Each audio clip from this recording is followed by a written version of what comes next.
Hello. I'll be right back.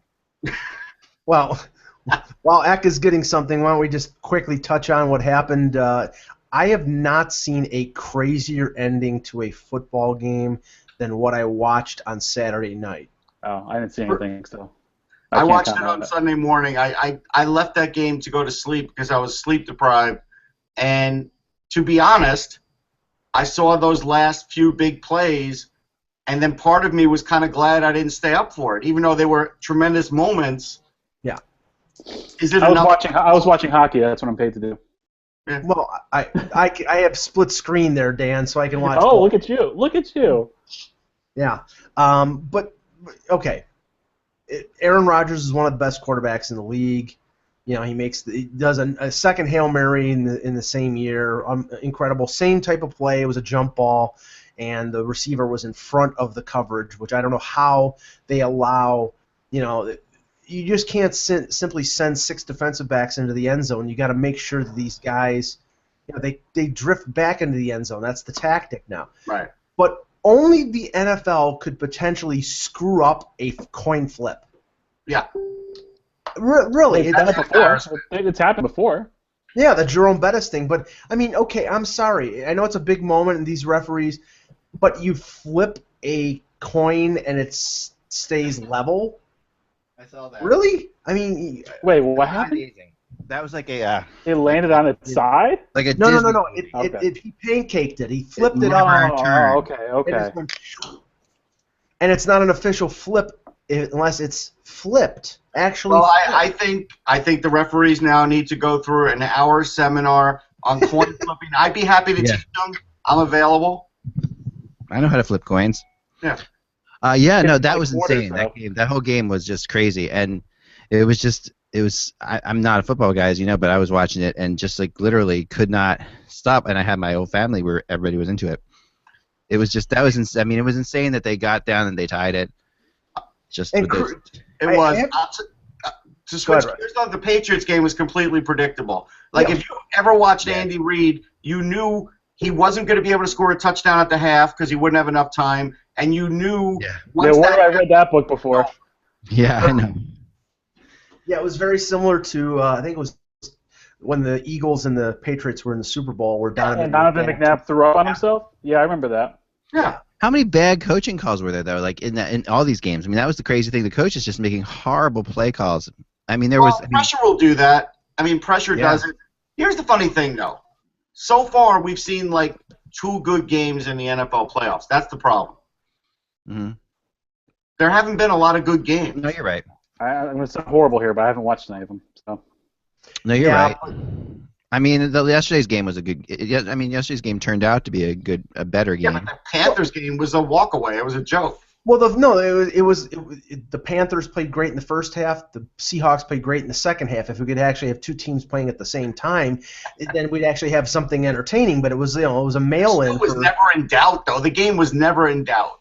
Well, it was on the onside kick. I mean, after all we'd seen, it really wasn't. After all you saw on Saturday, you didn't think that onside kick was going to be recovered by Seattle. I sure did. Holy cow, that's going to, I don't know. And Pittsburgh shot themselves in the foot like they usually do. So I mean, but now you have Denver, and New England, and Carolina, and Arizona, and I mean, honestly, I can see it playing out where Brady goes to Denver and beats the Broncos and. You know what? If Manning can't throw over 15 yards, they're not winning the game. Right. Yeah. Yeah, because Belichick will move the whole defense in and basically make them beat him with the run. And right. And what may happen is, after Manning gets shut down for 3 quarters, he brings in Brock Osweiler and they try to throw deep. But right. Yeah, I mean, and Carolina, Arizona might set back the NFL about 30 years because they both have really good defenses. Although Cam Newton's great. Is there anybody more clutch than Aaron Rodgers, though? I mean, anybody who can do more things with Aaron Rodgers? That pass he made to tie that game. I mean, falling down, throwing it 60 yards. I mean, that was crazy. It was crazy. It was to get that into the end zone, and literally even to get the pass off because they were blitzing him. Oh it's a statement on how good Aaron Rodgers is. Yeah. He made the playoffs with a team that had a patchwork offensive line, No wide receivers. I mean, he lost his best wide receiver on the first play or two of the game, and his best wide receiver was hurt either during the preseason or early in the regular season. So they were plugging in guys who they were calling in off the street, and they still got within a play. To bring it full circle, when we eventually talk about the Cam Talbot contract, it's the same as the NFL. If you don't lock up that elite goaltender, you're only going to get so far in the NHL. Yeah, and the thing is, we'll talk about this, Cam Talbot is not an elite goaltender. Correct. No, but I think he's the best they've had there in a while. That's not saying much. But I think he's a bridge. I think he's a bridge goalie. So now it's Monday. It's Monday, January 18th, 2015. I'm Michael Agello. Since there's hockey starting, I'll talk. I'm Dan Petru. I'm Russ Cohen from Sportsology. Adam Eklund, and I know it's 2016. But you're watching HockeyBuzzCast. You always nail it when you just do it. When you don't think about it, you nail it. I know, but I didn't nail it that time. And you're watching the HockeyBuzzCast on HockeyBuzz.com. This is the podcast that comes every Monday through Friday around this time of day. And we like to kind of fill you in on what's going on. We started off talking about football. I was going to talk about my cooking thing today, but I'm really totally into sous vide cooking. We'll talk about it later. But have you guys ever done this? Anybody? Oh my gosh, it's amazing. It's the perfect thing for people like us who are just probably don't have time to cook but want to make incredible food. And I'm an awesome cook, dude. This is the craziest convenient. I can cook like a mofo. I'm better at cooking than I am at talking hockey. Oh, there you go. Well, we'll talk about this at some point this week. But let's get right into it. We're gonna get into Cam Talbot to start with because he has been extended by the Oilers. And it's funny. This is very. I don't know if it's the GM there who used to be the GM in Boston, Chiarelli. I don't know if it's Pete Chiarelli or what, but I have had a history with Pete Chiarelli that is very interesting. Whenever I write that another team is interested in somebody, he signs them. He extends them right away, like as if I am like the agents are saying, look, he's been written in the Eklund blog as being rumored to someplace. And I know that's not happening, but I'm telling you, it's unbelievable. I have been waiting and trying and desperately wanting not to write about Cam Talbot, about people possibly being interested in him, but I kept hearing it. I'm like, no, they're going to extend him. And finally I wrote it.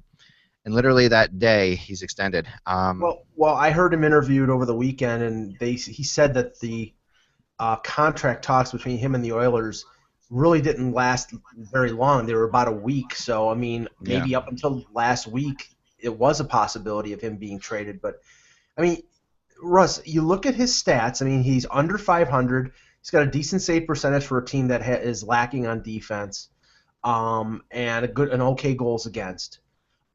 He was 1 year away from unrestricted free agent, or this year away. At the end of the season, he is an unrestricted free agent. So he had Edmonton up against the wall if they wanted to keep him. So he gets the 3-year deal, and if you look at the price, it's in the same range as Mason, Craig Anderson, and Jonathan Bernier.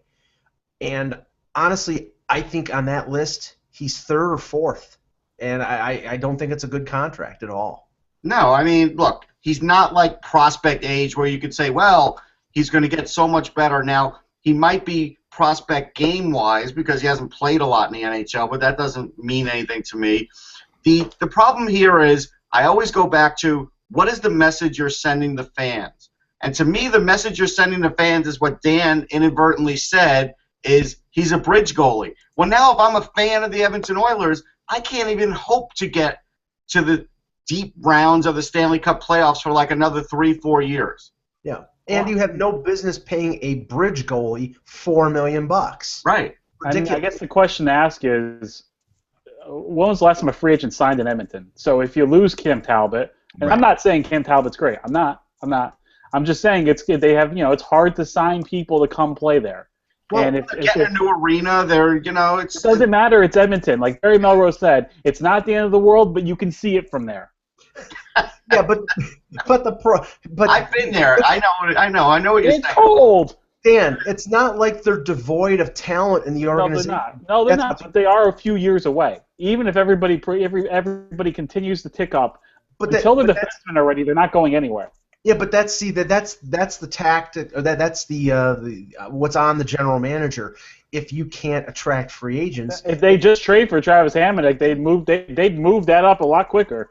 They would. No, but then you trade for the goaltender. If it's an option between overpaying and signing Cam Talbot $4 million for $4+ million for 3 years, or trading for a goaltender who might be available, like say, for example, a Freddie Anderson. Yeah, is Freddie Anderson better than Cam Talbot? Probably. Probably. Yeah. And you're probably Not significantly more. Yeah, actually, yeah, he probably is. I disagree there. I disagree. I think you guys are really missing the boat on this one. He's no Kari Ramo, though. Yeah, but here's the thing, you know what? Carter Hutton with a big win, by the way, last week for the Predators. Ramos played like 17 games in a row. They're just riding him. But here's Carter the thing. Hutton's played really well. Anyway. You say that we are missing the boat, but I think what's being missed here is the fact that every 3 years, Oilers fans are being told, hey, in another 3 years, we'll be good. That's fair. Yeah, but you see, this is only what I like about this is it's a 3-year contract, right? Yeah. So that I like. I mean, you can't argue that. I mean, when you sign goalies, they should be to 3-year contracts. You shouldn't sign goalies to 6 or 7 or 8-year contracts. Okay, so they got a 3-year contract for a starting goalie in NHL. Just over $4 million is fine. Yeah, I mean, that's debatable. I mean, in some. Where would you rank him at? Go rank him in the lexicon of goalies. All right, I will. Give me a second. If you ask some people who have been observing Edmonton all year, some think Nilsson has been the better of the two goaltenders. If it is, it's not by much. It's not by much, but he had his moment, Nielsen. Yeah.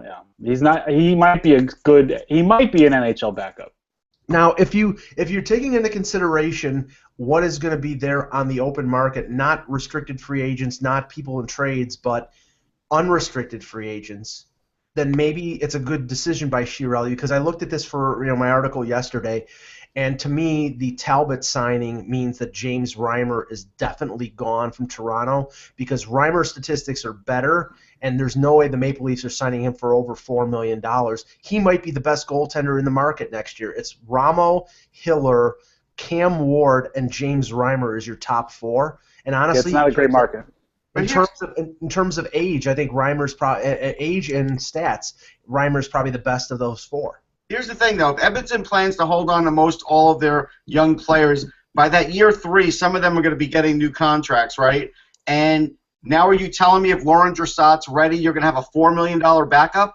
I said the same thing about Rick DiPietro, except that was a much longer deal. I don't want a $4 million backup. That's my problem. It's not the player. Yeah, but he wasn't a $4 million backup when he was signed, Russ. I know. Yeah, he was coming off an All-Star game and starting in the Olympics. I know, but I said he might turn into that, and I just don't want to have that situation even for a year, because if that's my year where I think I could really make a move, now I'm spending $4 million on a guy playing 20 games. Well, look how much Dallas is spending on their goaltending. I know. Right, and that's a big error. For one of the only errors that Jim Nill has made is the fact that he's spending $11 million on goaltending. I don't think so. I don't think it's hurting them, because I mean, you sit there and you can say, okay, they're spending $11 million, but are they? I mean, are they weak in other spots where they should? Are there players they should have signed? Their blue line. Yeah, but who was there? Who was there to sign? Who was there for him to sign the blue line that would have made any sense? I mean, that's the thing, that you can't just The fact is, Kari Lehtinen has been hurt every year, and he's fair. Cap room can be spent via trade in terms of you can bring in a bigger salary player. Now they still have room, and I think they're still going to go out and get. And they still have room. That's the thing. It's not like they spent their last cent on their 2 goalies. I mean, they still have room. They made a move because they needed a strong backup, because this is a team that has injury problems. They got themselves a winning playoff goalie who's got experience winning in the playoffs. I mean, they did. I think it was a great move. Well, I mean, who knows? It would be a great move if at the deadline they're able to land another defenseman, or Julius Honka could come up. If not, they're going to get eliminated in the playoffs because they don't have enough defense. Right. I'm not sure how great of a move it is to be spending $11 million and not have a definitive number 1 goaltender. They have 2 B-plus goaltenders. They don't have 1 A goaltender. So I'm going through and trying to find 15 goalies in the NHL I think are better than Cam Talbot. So I'm going to say, is he in the top half of the league? And I think he is. I honestly don't. Oh my God! No, not a chance. Oh way. Tell me. So.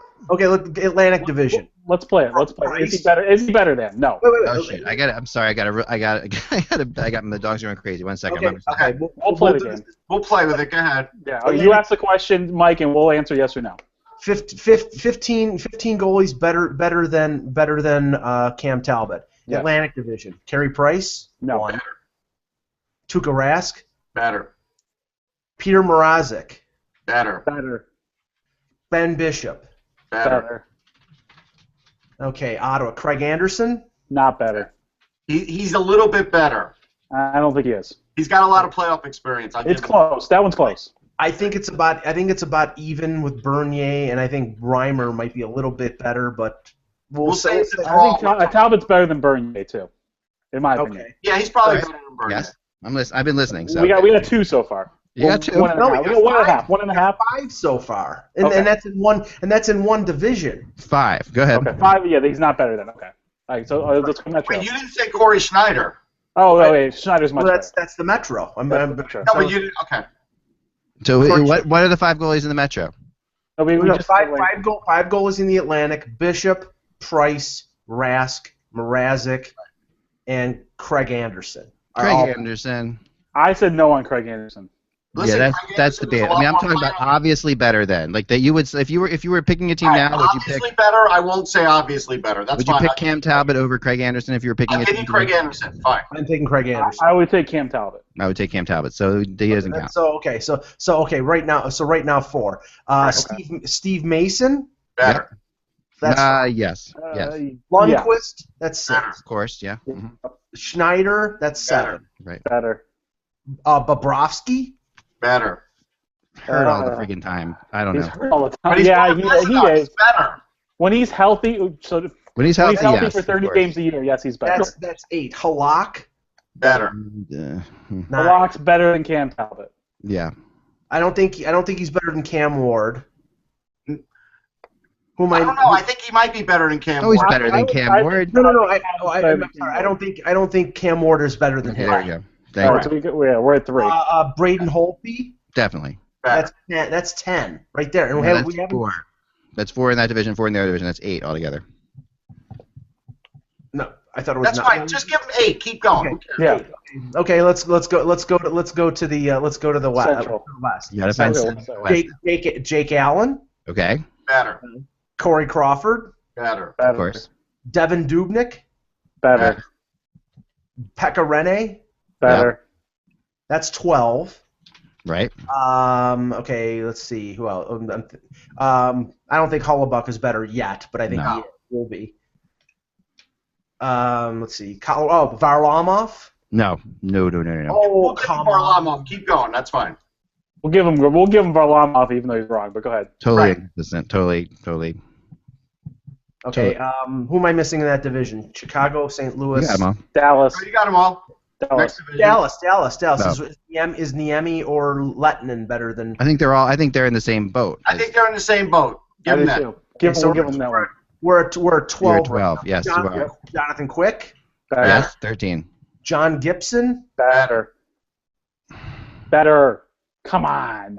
Come on. Come on.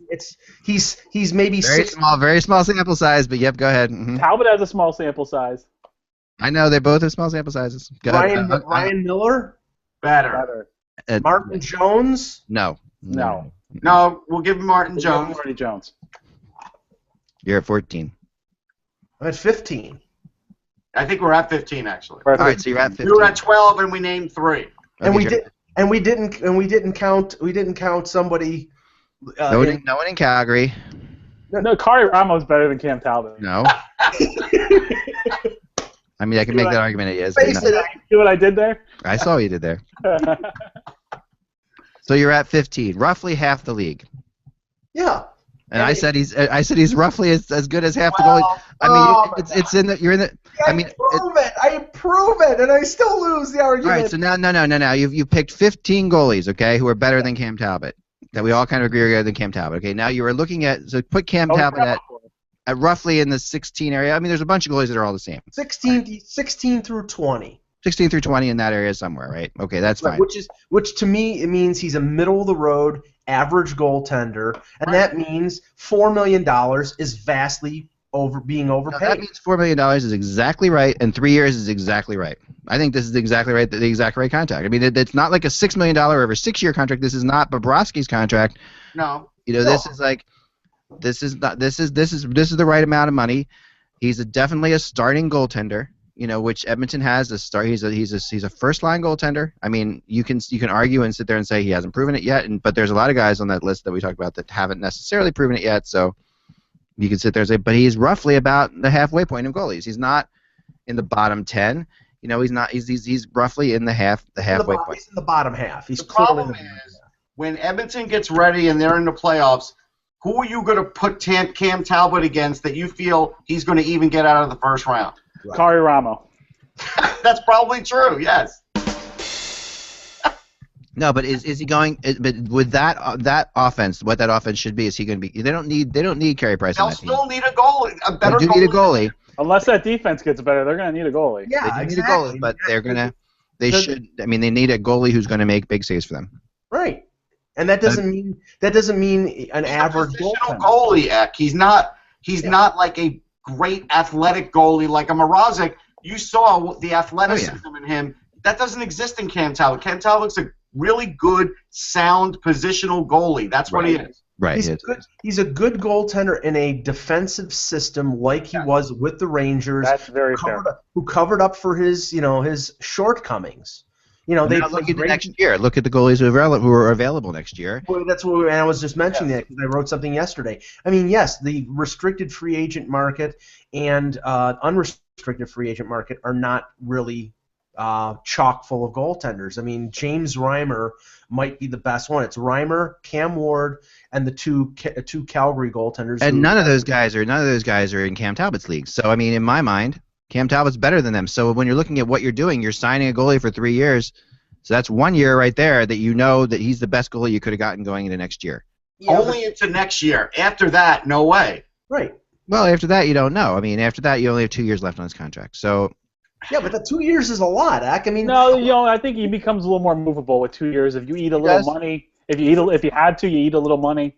Yeah, but Dan, you're not paying him backup goaltender money. Nobody is going to trade for a $4 million backup goaltender. You're paying him 1A money. I mean, there are backup goaltenders who are making as much money as Cam Talbot. You're paying 1A money. Because they were signed in 2 bad contracts. That's right, but you're not paying number one. You are our definite starter money to him. I think if you ask Jim Nill, he would consider the backup goaltender of Kerry Lettinen being paid $5.6 million a bad contract because you don't want to be paying your backup goalie $5 million. You want to be paying your backup goaltender at the most $2 to $2.5 million. Yeah, but that's hindsight's 2020. I mean, he would sit there and say when he signed that money, it was a good contract for a starting goalie. Who everybody thought was a top goalie. That's the point. He's not a starting goalie anymore. So yeah, but you can't look back. You have to. And the point is. That contract, the reason it's a bad contract is it was longer than 3 years. I mean, this is a 3-year contract. The worst this can do is Cam Talbot could just do terrible next year, and then you've got 2 years left with him. And that's the worst situation. When the cap doesn't go up next year, and then the year after there's indecision as to what will happen with the cap, then this will affect them getting a defenseman. It will. Yeah, I mean, and they can't. They gotta pay if you're trying to make the playoffs. You got to pay $4 million for your starting goalie. That's just the bottom line. I mean, you can't really sit there and pay less than $4 million and say you're a playoff team. Right, but here's the thing. So if you're going to give me that argument, I would say look at who's down there 2 years in a row, 2 years down the road, because there might be somebody who's won a Stanley Cup. I'll pay $6 or $7 million for that guy instead of $4 to Cam Talbot because he's won a Stanley Cup. Well, we can do this on Hockey Buzz. I mean, if I put Henrik Lundqvist on today's Oilers, he's still not going to be fantastic. But if the Oilers get marginally better, now all of a sudden I've got a guy who can carry my team. Talbot's not going to carry that team. Hey, the Oilers' defense might be better right now. And it might be. Put Corey Snyder on the Edmonton Oilers in 2 years. And they might make the playoffs. And I think they'd be better than just making the playoffs. I think you put Corey Schneider on a lot of teams and they'd improve. Right, but I'm saying he's so underrated. He's so underrated. The difference between Cam Talbot and Corey Schneider is the difference between getting by a team in a round and losing in a round. Yes. That's what I'm saying. Goaltending, even for a team that potentially has a high-powered offense like Edmonton will have with McDavid and Hall and these guys, they're going to need a goaltender who can rob somebody blind at a key moment of a game. And Cam Talbot does not strike me as that goaltender. All right, 216, the goalies, Cam Ward, Hiller, Backstrom, Ramo, Reimer, Right. Scrivens, Staal, Johnson, Enroth. These are not starters, right? So then we go to 2017. Reimer could get a chance as a Could number be. one No, goaltender. that's fine. Forget that. Go to 2017. Yeah, what's Ryan Miller. Right? There you go. I So will take that's the year of that's Ryan 2 Miller. years. That's 2 years away for Ryan Miller. He's I know. already up there. At Hey, age. he was fantastic last night. He was. Oh I my know, goodness. How old? 37. Ben Bishop. Okay, Ben Bishop's a UFA. That's good. Pavlik is a UFA. Yeah. Bernier, Steve Mason, Brian Elliott, Thomas Grice, Michael Neuwirth. This is a much better group, right? It is. Thomas Price, the MVP of the Islanders. And Absolutely. that's my argument is that group is much better. Why did you spend it now? Right. It's not a bad argument, but I still think at the end of the day, when you're the Oilers, you really don't have a choice here. Because you don't But they keep saying that, and what happens is then they get guys signed to not ideal deals because they say, well, it's the only option we have, and then eventually you're going to look around and it's like you're going to have like 5 or 6 stars, and then a lot of these options. What that are goalies paying contracts. have they signed that they've killed? Well, no, The Nikit deal. Do we really need to go down their bad deal highway? I mean, there's a lot of them. Yeah, but none of them. I mean, they've traded. We're still killing them now. I mean, they're just. They signed some bad defensemen. Mark Fane, Nikita. Oh, yeah, no, defensively, I'm saying about goaltenders. I mean, in Over the goalies. last few years, they've brought in Victor Fost. They brought in Ben Scrivens, supposedly. Scrivens, they paid way too much for. I killed that deal. What? Say that again, Russ? Scrivens was terrible. Yeah, and then they signed him for over $2 million when he was not proven as a starting goaltender, and he has proved that he isn't a starting goaltender. I mean, he had half a good season with the LA Kings. Gee, if you're a good goaltender and you're playing in front of that defense, my God, how is it? You're not going to get good stats. So that's what I mean. It's like you don't buy. Listen. You don't get a cheap cardiologist. You don't get a cheap starting goaltender. Not if you want to win. That's my thing. Or live. Yeah. Or live. That's my point. And I mean, I get it. I mean, but I just think that I don't think this is an absurd signing. I think this is. I think it's absurd. I just think, I'll end it here. I think they were stuck. I think they're stuck, and they're just kind of a victim of their times. It's in a long line of bad decisions made by the Edmonton Oilers. Signings that they should not have made, signings for money that they shouldn't have spent at certain times. It's been a mistake to sign Jordan Eberle to $6 million or Bryant Nugent-Hopkins to $6 million.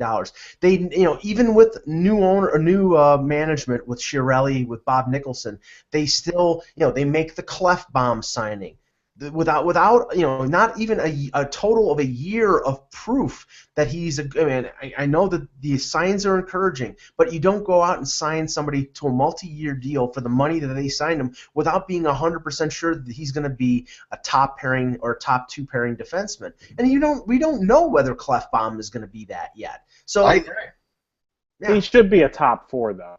He should be a top 4, but you have an opportunity to find out a little more. He's got 12 points. But I think Right now, I think Dan points. made the point originally in the very beginning here, which is very important to know, that this is Edmonton we're talking about. That this is you're trying to get people to say. How much is Clefbaum making? Clefbaum is. I don't know. 4.8. 4.8. Okay. So for wait. million, 4.8. That's a lot of money. he's got 12 points. It's a horrible contract. Yeah. Maybe. Well, he's. I mean, It's a bad contract. Honestly, we don't know. he is one of those guys that We were everybody. calling Draisaitl bust during the offseason, and he looks like a first-line Every center. scout I talk to loves him. I know. He's in the last year of his entry level deal. So right now he's making $900,000. Next year he's making 4.1. Right. So when you couldn't get him to 2 or 3 million. Yeah, I think it's a terrible. If he was a signing. free agent, he would have gotten it over 4. There's no question. Restricted. They can bridge him. They should have bridged. It doesn't mean he's worth it, though. That's the thing. And if I'm a GM, I have to look at that and say, boy, he better start scoring 30, 35, 40 points. Or Well, I'm he's been hurt though. He missed like 20 games. So we'll see what he does next year. Yeah. I mean, everybody likes him. I mean, he's one of those guys. I think he's an encouraging prospect for them. He's one of those guys that has value throughout the league. He is. I don't want to say Clefbaum both look like they're projecting the way they should. Right, and Dan, yes, he's an encouraging prospect, but in terms of cap management, when you have a number of players signed for probably more than they should have been earlier, which they did with all those top picks, you went down the road again with a guy that you didn't have to. You could have paid him $2.5 million for a couple of years and found out what they were instead of paying him $4.1 and getting him locked up for 7 years. Well, I'll go back to the Hamonic deal, where Hamonic got a 7-year deal after he got 3 years. Right. After it wasn't there, we knew what he was when he got that deal. I think that's a fair point. At some point, the Oilers are going to have to trade one of these forwards for a defenseman. Yes. We say that, but we keep saying that, and watch, they'll draft another forward next year too. Sure. Listen, if they're first on the board, they're drafting a forward. Of course, they will. I mean, and you know what? You have to. They should trade the pick to Arizona for Ekman Larson if I agree. That was a deal that was on the table, but I don't disagree. But okay, whatever. You wouldn't trade the first overall pick for Ekman Larson? No. That is the big debate. That is the big fun. That's a fun debate to have because we had it before. I could have it again, but if we can have that one in April. Yeah, because that is definitely one of those debates. There is no right or wrong answer on it. In my opinion, it's like that is a really hard one. Although Russ being the prospects guy will tell us there's a definite wrong answer on that one. But as far as what Austin Matthews can put it on a Twitter poll later. That's what I'll do. Yeah, we should do something with that because I mean it's a tough. I mean, I think Ekman Larson is such a. He's an all-star defenseman. You don't get those guys, so. Yeah. And if you're Edmonton, he's like the perfect answer for your team. I mean, he just comes there because he gives you immediate transition game. He's getting the puck to those superstar players you have right away. It changes everything. Right, which is the reason why they won't do it. It's the perfect move. Yeah, apparently it is. All right, let's get into rumors. We'll start with Kadri, who I've sort of stayed away from Nazem Kadri rumors for the most part because it's at Toronto and because I got kind of tired of it. Feels so 2008 to write about Nazem Kadri rumors. But yeah, he probably wasn't around yet. But it feels at least 2012 to talk about Nazem Kadri rumors. Right. But here we are, and as the question is always going to be, what we talked about before, with Babcock, you have your top six that his whole goal is to put together an incredible top six. Is Kadri a part of that? Well, you say no, Mike, right? I would say no, but I want to hear what you say before I go on my tangent. No, because I mean, right now, my argument would be, and there seems to be the argument of people I talk to that the only one of those legitimate top six players that he has right now is James Van Riemsdyk. Besides that, he does. Everybody else is not illegitimate. Kadri's a top. A top 9 forward who can jump up to the top second or first line if you have an injury, but he's not really what you want there. So, here's my analogy: Nazem Kadri is that SUV you bought when gas was cheap. Now that gas is expensive, gas is cheap again because you're hoping you can do something and get rid of it. It's also that SUV that Carrie Underwood dug her keys into the side of, right? This is Well, I think Kadri is having a nice year, and his possession numbers are good. Everything he's showing signs of improvement. I could give a flying fadoo about his possession numbers. No, but they do hold merit. The league holds merit to them. But go ahead. I think he's a top 6 forward on a bad team. Does that make sense? Yes. I don't think he's a top 6 forward on a playoff team. So I think right now he's okay. I definitely think he's a top 9 forward. I just don't think he's a top 6 forward on a playoff team. There just seems to be right now an orchestrated campaign when it goes to Nazem Kadri. In the last week, you've heard Babcock come out and just, sing his plaudits. I think he's improved. Yeah, I do. But let me finish. And then Lou Lamoriello comes out in an interview with Elliot Friedman last week and makes the statement that I want to be in the if I was going to be in a foxhole, I would choose to be with Nazem Kadri. This is very strange language for a team going into a year where he's a restricted free agent, which to me signifies they're pumping this guy's tires so hard to inflate his value to trade him because he's going to expect to get on a multi-year deal over $5 million, and Nazem Kadri has not proved in his entire NHL career that he is consistent enough at both ends of the ice to merit that kind of money. He's not effective enough on the power play. That Mike Babcock is using him, is experimenting with him as a penalty killer today. Which is strange because he's not a good defensive player, at least not a consistent defensive player. Right. And he's going to expect over $5 million in free agency. And I personally think that they're lining him up to possibly trade him. Oh, the analytic group will say he's one of the top 10 centers in the league this year. Well, let them run a team. And they do. They do. And the question is this: would you want to be in a foxhole with Lou Lamoriello? No, I think he would gut you with a Bowie knife if he had. No, actually, that's not true. That's really not true. I mean, it's funny because there's two answers to that. There's the obvious answer that like Lou Lamoriello would like turn and cut you and sleep inside you, and then the other one is that honestly Lou Lamoriello is the sweetest guy in the world, and he's phenomenal. So, but Russ, I mean, isn't it inconsistent that a team that is going into a restricted free agent year would be pumping Kadri up as much as Babcock and Lamoriello are? It's not consistent. It's not consistent, but they're just. I think it's legitimate though, Mike. I think it's legit. I mean, look, if you want to say the possession thing's legit, I'll give you that. But at the end of the day, I'm not paying him $5 million. I wouldn't either.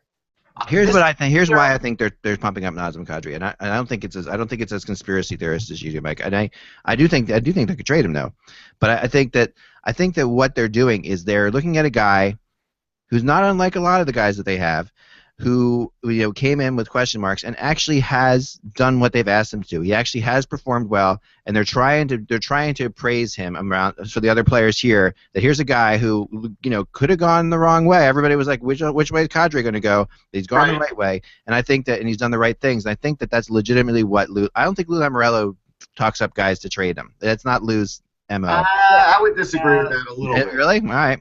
He hasn't played, but that's slightly revisionist. He hasn't played well. He has played better. He's still not a complete. Oh yeah, no, he's still not a complete player, but he's done what they've asked him to do. And the big question on Kadri is, will he play the game or will he not play the game? That was the bigger question. Is not like whether he's talented, but whether or not he would listen to instructions from Babcock and do what he has to do. And he is. Okay.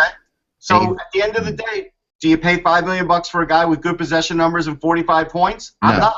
No, not at all. And that brings me to the rumors that I've heard, which is that Vancouver and or Chicago in the short term might be interested in this. Now Vancouver would be a long-term fit. Now the Canucks have a lot. The Canucks are going to be a fascinating team to watch at the deadline, because this is a team that did absolutely nothing at the draft. You remember they were disappointing at the draft and how little they did, and I think they got a lot of heat from that. Except they drafted two guys that went right into their lineup. Oh no, they made some good plays, but I mean, yeah, they made some good drafts. But when everybody else was getting better via trade, they were absolutely doing nothing, and that was it was a little surprising. But at the same time, I think they got they took some heat for that. I'm not so sure that he would fit with Vancouver with the fact that they Sedin is under contract for a couple more years. That's your number one. Brandon Sutter. I believe they've been playing Horvat as their number 3. Yeah, Horvat jumped up to 2 now that Sutter's hurt. Right, and then that's actually played well the last couple of weeks. But Sutter will come back, and that's the thing. It's like, okay, if you have Sutter, if you have Horvat, and if you have Sedin, where Kadri can't play the wing, he's too small to play the wing. So it would either moving Horvat to the wing, or it would mean getting rid of Sutter or getting rid of Horvat. I don't see that. So I think it would come down to if they got Kadri cheaper than Sutter, they might do that. That's true. Yeah, that is true. And I know they like Sutter. And Kadri's faster than Sutter. That's what Kadri has going. Very different players, but the Blackhawks are more of an interesting team to me because that's a good one. I mean, when I first heard that, I was surprised for about 30 seconds, and I'm like, yeah, wait, that kind of is the kind of deal that the Chicago Blackhawks make. Like that is as a rental player, like really thinking of him like, and I know he's doesn't have to be a rental, but they can flip him. I mean, right. He's 4-1 against the cap this year. Right. And they could use him as an asset to trade over in the offseason if they rent him, right. play him in the playoffs. He'd probably fit in as their number 3. Because Anisimov is their number 2 and Taves is their number 1, and he'd give them some offense on the third line. I mean, that's not inconceivable, but that would probably mean Chicago trading their first-round pick and probably one of their prospects, because I don't see the Leafs trading Kadri for anything less than that. Right, and Chicago doesn't have a problem trading their first round picks. No. I mean, and because their first round pick is 29th Right, it's or like 30th. 25. It's 25 or higher, so it doesn't really Yeah, tell you. and they they did it last year with Vermette. I mean, wasn't a great move No. for them, but I mean, they did win a Stanley Cup, so who can say, right? So as you sit back and if you win a Stanley Cup, no one can really judge what you did. And they keep finding young players to bring into their lineup. Yeah, too.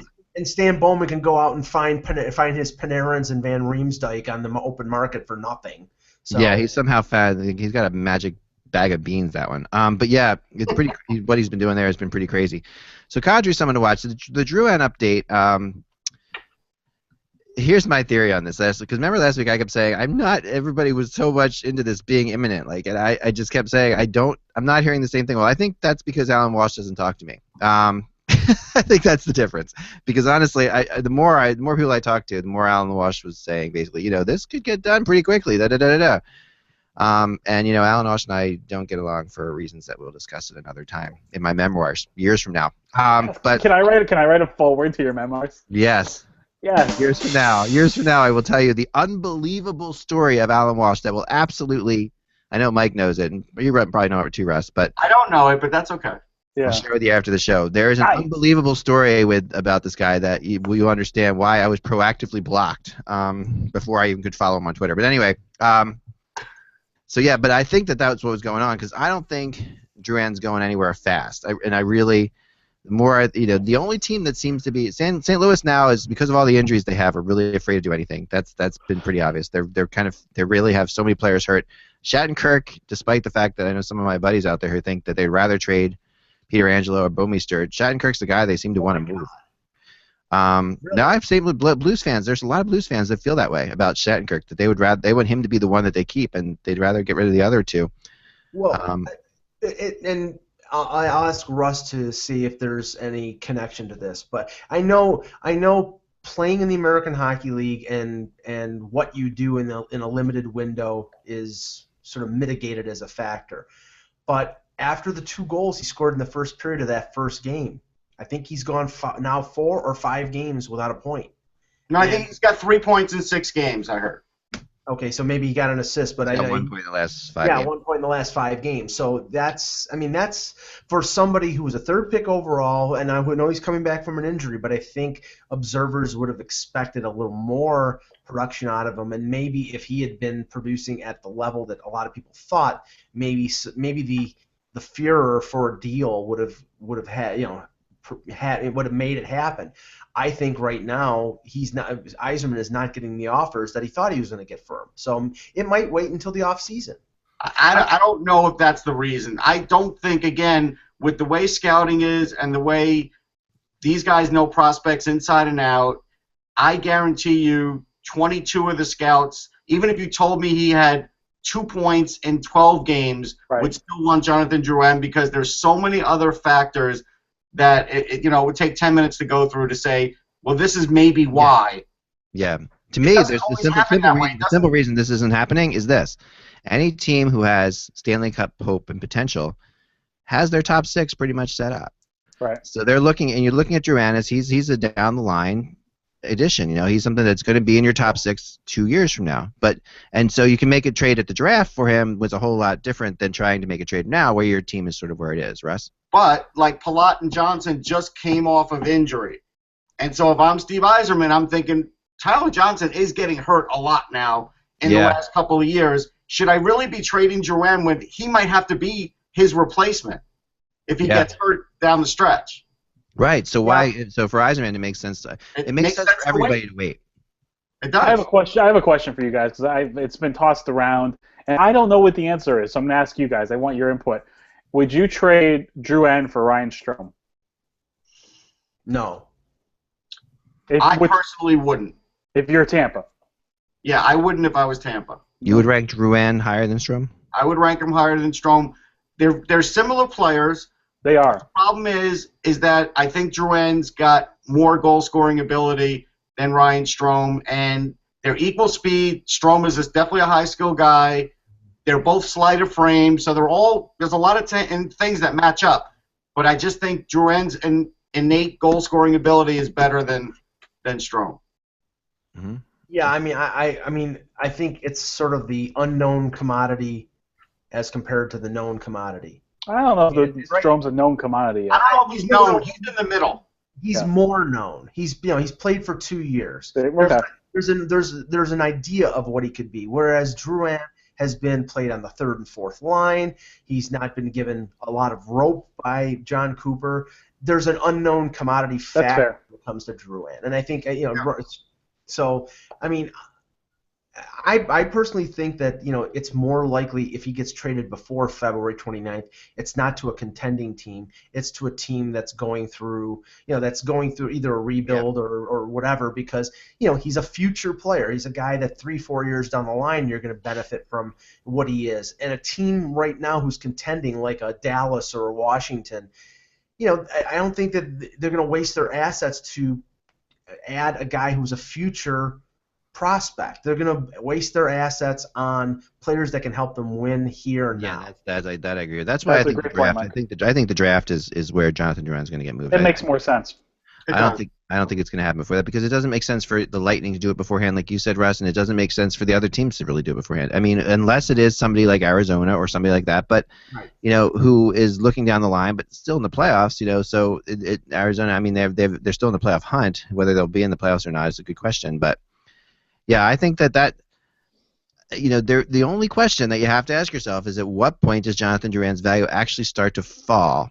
It would take a couple of years. It still would take a couple of years. I think it's still going to. See, that's the question. So with the cup, because he's still pretty new. He's still pretty new. I mean, the guys from his draft though are starting to. There are guys from his draft that have really developed into players. I mean, if he struggles in if he stays in the American Hockey League the rest of the year, and even if he struggles the rest of the year, he's had a couple injuries with his lower body. I think it's ankle, and you could write that off as, okay, he's a player that's his game is based on speed, and if everything is not completely right, then that's a factor in why he'd be underperforming. Right. But he's only 21 years old, 20 years Less old. Than 21, yeah. He's 20. Yeah. So I mean, there will be a lot of rope given to a guy who was a third pick overall with the talent and the skill set that he has. And there will be somebody out there who will be willing to trade and give up significant assets to get him.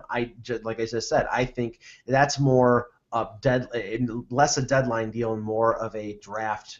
The weird thing about this one, when chasing it, is we've got pretty good sources in Minnesota and Nashville, right? And there's are two teams that are really connected to the brand. And both those teams have been adamant about the fact that they have nothing to do with this. And so there's a lot of stuff being thrown out there that's posturing, that and that completely has nothing like there. So either that's coming from the agent or that's coming from the Lightning.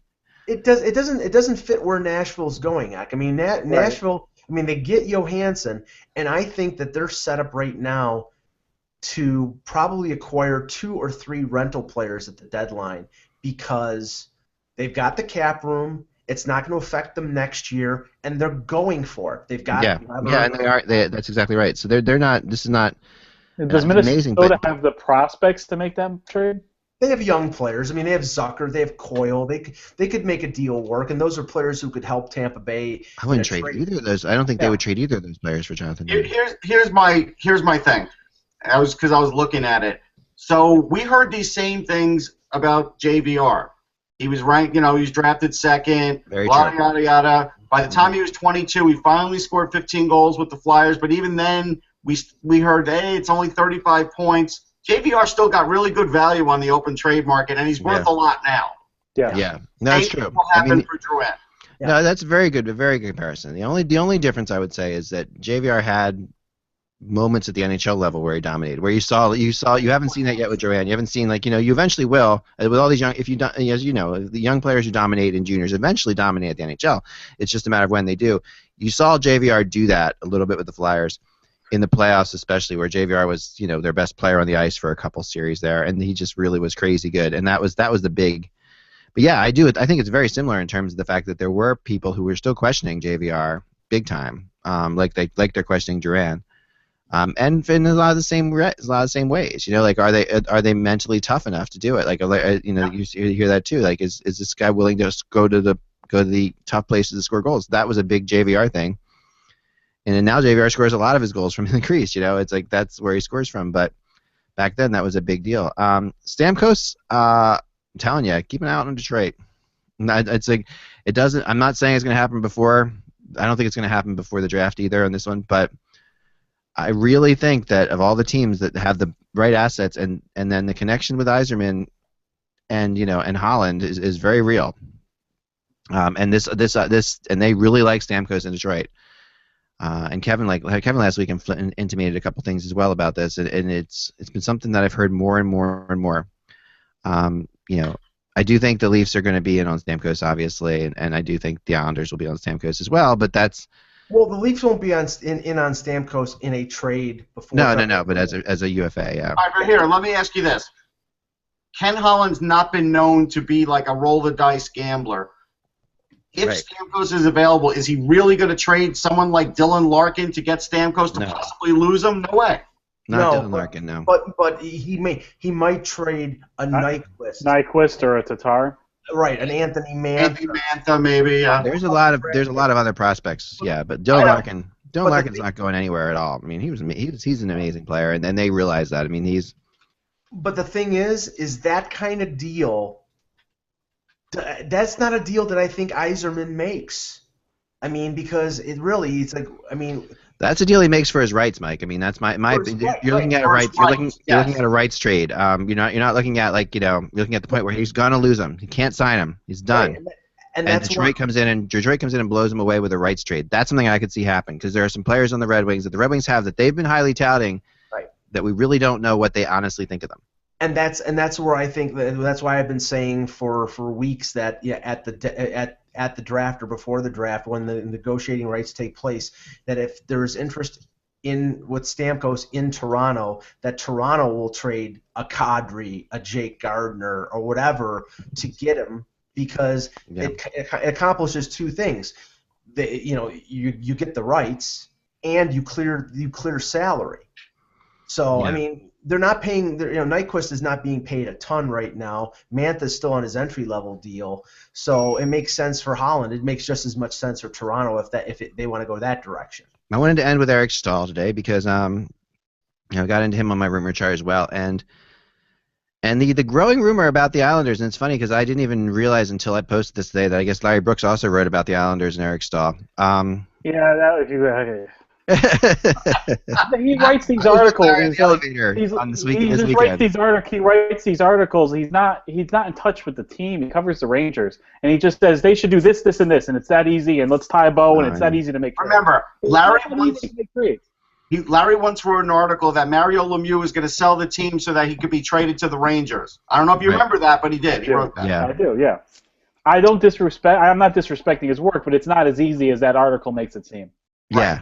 No, it's not as easy, but it is something that's out there, and I heard it when I was at the Flyers Rangers game. Too, a little bit. Yeah, at the Flyers Rangers game this past weekend, I heard it as well, and it was something that and it was another writer, not Larry, but another writer that covers. No, look, Larry's got great sources, but Larry does have good sources, and Larry, there are no sources when it comes to the Islanders. There's correct. Two guys I have a soft spot for, Brooks and Garriock, because they both just love to write about hockey rumors. And I think that, you can sit there, you can argue that, they're not the greatest, but, I love the fact that other people are out there digging up these hockey rumors because they actually are trying to get out there and do it too. So Larry Brooks is a funny character. We have a funny relationship. But yeah, he's a good guy, and I think that.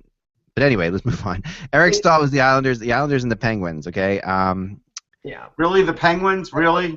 Really, the Penguins. And the Penguins don't have the assets. They don't. I think we could be overestimating what the assets are for this. This is what I've been told. I mean, this is not. There aren't that many teams. Eric Staal is adding. First of all, obviously a very good player who's mainly a center. They can put him on the wing, but he's mainly a center.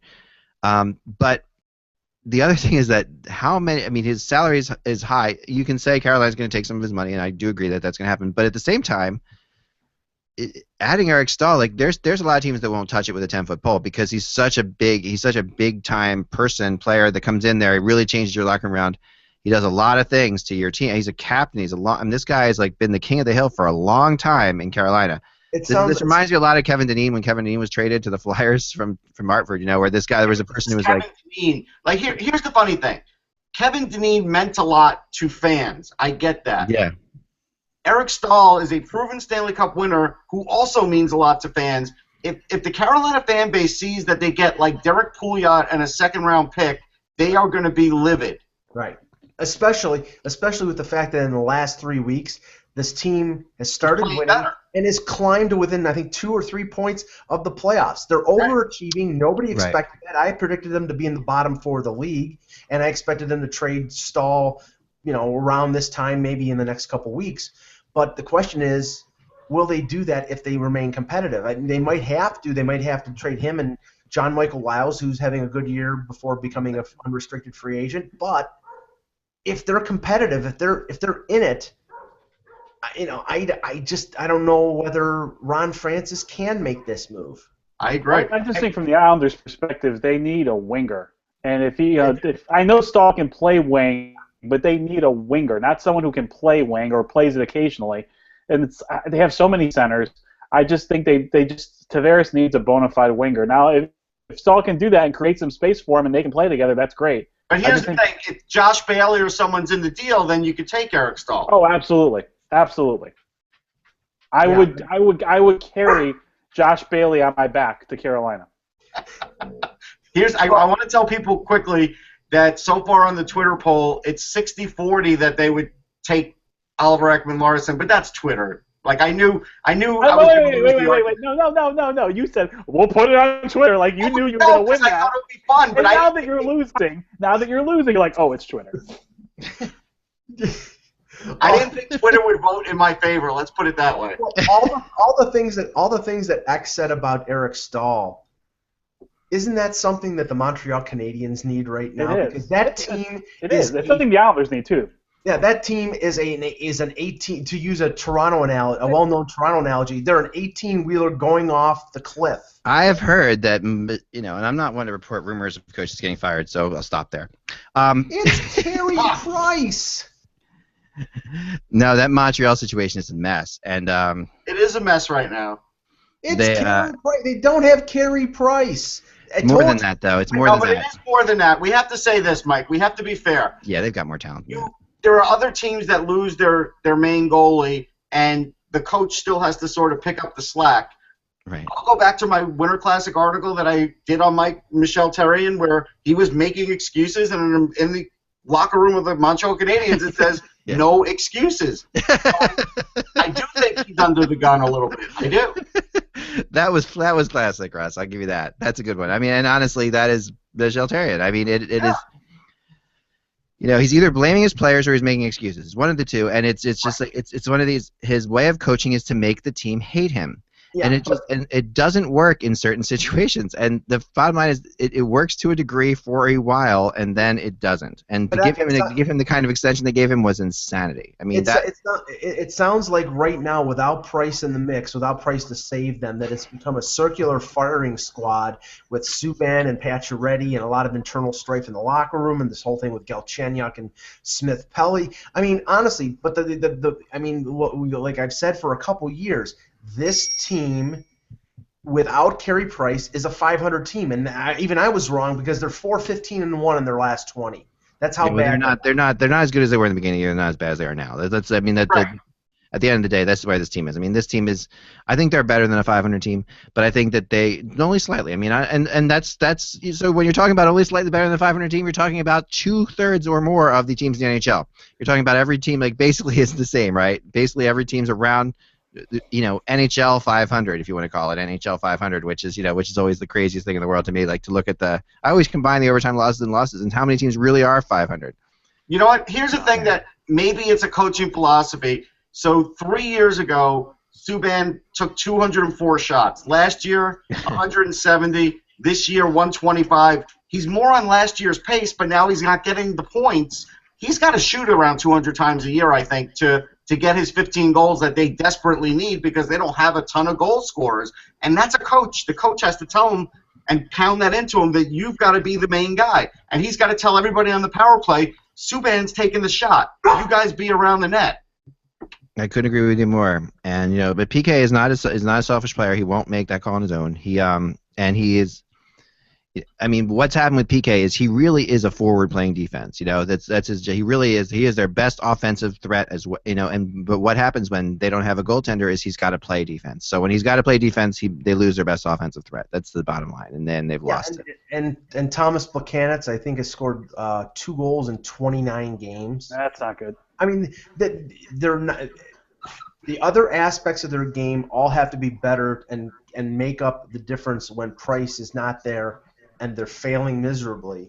And right now, I mean, I don't think you basically may be making Therrien the scapegoat for what's happened the last 20 games because of the fact that his best player is not in the lineup. Now, if his best player is not in the lineup for the rest of the year, I honestly, I don't think you can really blame Therrien. It's the responsibility of the leadership group of that team to step it up, and they haven't done it. You know what? Yeah. Selfish players score 40 and 50 goals. Unselfish players score 20 goals. Go back and look at the game the other day. Rick Nash has a 2-on-1. He gives it to Kreider. It jumps over his stick, and everybody's like, why didn't Rick Nash shoot that? He could have faked the pass and shot it, and instead he's being unselfish, and Rick Nash has 12 goals this year. Is that good? No. Yeah, sometimes right. Players need to be selfish. Last thing I want to talk about is the Capitals for a second, because the Capitals are on pace to win 62 games, which would set them on the record. Actually, 61 games is the record. They're actually at 61.9 or something like that, the pace as it works out. The Caps are that good right now. And this weekend, Mike Richards shows up and plays really well for them. I mean, if you watch, now this is a short-term thing, and, there's adrenaline going. So you always, this reminds you of a lot of players when they first get to a team or whatever, they first get traded. And for Richards, there's sure a lot of adrenaline going because he hasn't played for such a long time. But he looked awesome. I mean, Russ, he did look really good. I saw him throw his body on one play, and then I didn't see him much the rest of the game. I'm going to be honest, in that Ranger game. Yeah. And he didn't look any faster. He made 1 or 2 plays on the PK, absolutely. Penalty killing was big for him, yeah. I still didn't see much out of Mike Richards, I'll be honest, other than the one hit in the corner. And my thought was, if he does that 5 or 6 more times, he's probably going to get hurt. Yeah. No, that's true. Dan Boyle, and he fell down. Dan Boyle's 39 years old, and he walked away. No, I do agree with you there. I mean, and this is way quicker than I thought they put Richards into this kind of role, though. I agree. Playing him 12, 13 minutes a game is not what I expected, this early on. It's interesting that he plays there and Justin Williams gets a hat trick, the same, the game before the Rangers game, right? It wasn't the Rangers he got the hat trick against, was it? Well, he had the hat trick against Rangers. He had the hat trick against the Rangers. Okay, he did. Sorry about that. Yeah, I wasn't sure. Yeah.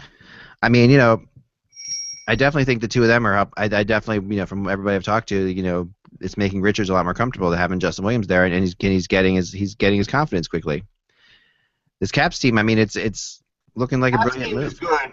I don't know if Richards is good. Yeah, I mean, it's looking like a brilliant move. I mean, in a lot of ways. I mean, they really, they don't need him to be much. They just need him to be what he's doing. Like, if they can get penalty killing minutes out of him, like they're getting out of him, that saves him in a lot of ways. So I don't know. It's like I said, you got to see it. You want 20 games from now to see how Mike Richards is doing because, adrenaline is a big thing in hockey, and guys come in and they take over. They can play a couple weeks, but if he keeps doing this, I really have always believed in Mike Richards as a playoff performer. So if he gets there, that could be, if he's still playing well, they could help out a lot in the playoffs. So that's all the time we have for today, guys. But there you go. And I just got another text about the Caps and Byfuglien, actually. Still possible, I was told, even though like we talked about, Mike, that it seems unlikely, but we still haven't heard any kind of update on Brooks Orpik. I don't know how Washington pulls it off salary-wise, unless they're kicking back somebody like Marcus Johansson in the deal, where a guy who's an RFA next year and probably would be expendable by the Caps, but that would sort of be like, you're improving in one area, but you're giving up in another area. So I don't know if the Caps really want to do that, but Byfuglien would definitely have an impact. Yeah, no, he would. I don't see that happening, but we'll see. Yeah. I mean, I don't see Trotz wanting to bring that into the locker room, but I don't know. Remember, guys, without the buzz, it is just hockey. Enjoy the games tonight. We will talk to you tomorrow.